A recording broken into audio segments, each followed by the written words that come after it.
Bible story. You know, do you have a favorite character in the Bible? Well, I think probably everybody's favorite character would have to be the Lord Jesus. But other than Jesus, is there another favorite character you have in the Bible?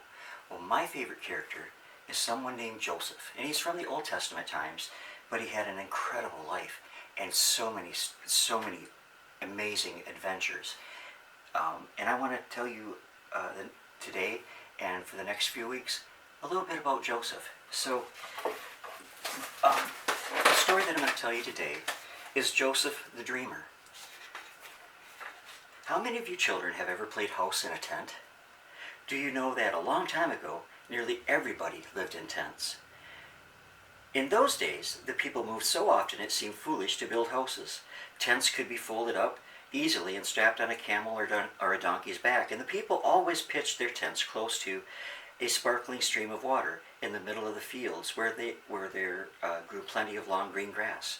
Their sheep and cattle were always a hungry bunch, and it was never long before the animals nibbled away all the grass and left the ground brown and bare.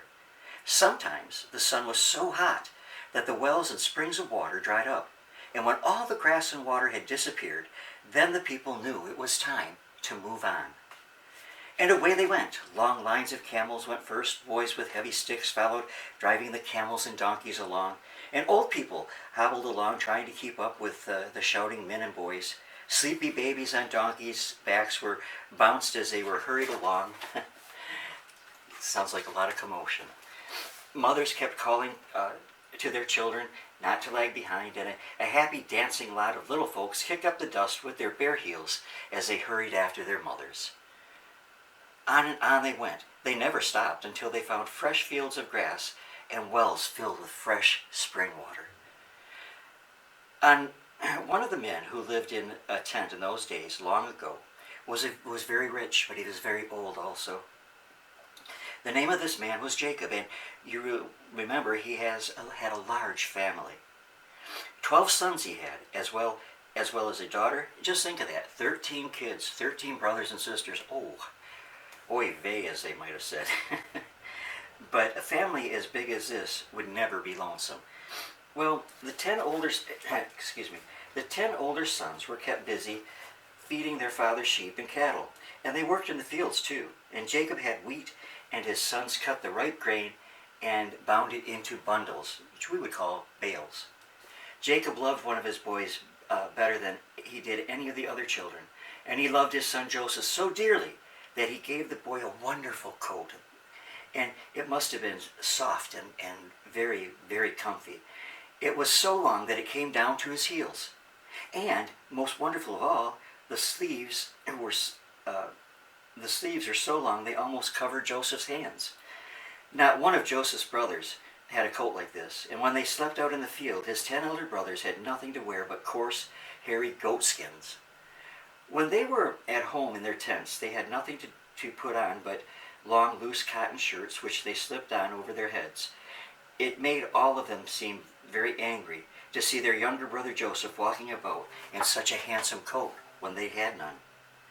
There were other reasons why the brothers hated Joseph. The older boys sometimes did very wicked and cruel things, and Joseph was always good and kind. And now no one who is bad likes anyone else to be good. Then Joseph had such a very strange dream. Once he had dreamed that he and his brothers were in the fields binding the wheat into big bundles, and these bundles they called sheaves. And then in his dream, a very strange thing happened. Joseph's sheaf stood up straight and tall, but his brothers' sheaves did not stand up. They laid down flat on the ground before Joseph's sheaf. And when Joseph told his brothers his dream, they were very angry and hated him more than ever. "Does this boy think we are going to bow down to him and obey him?" they asked one another.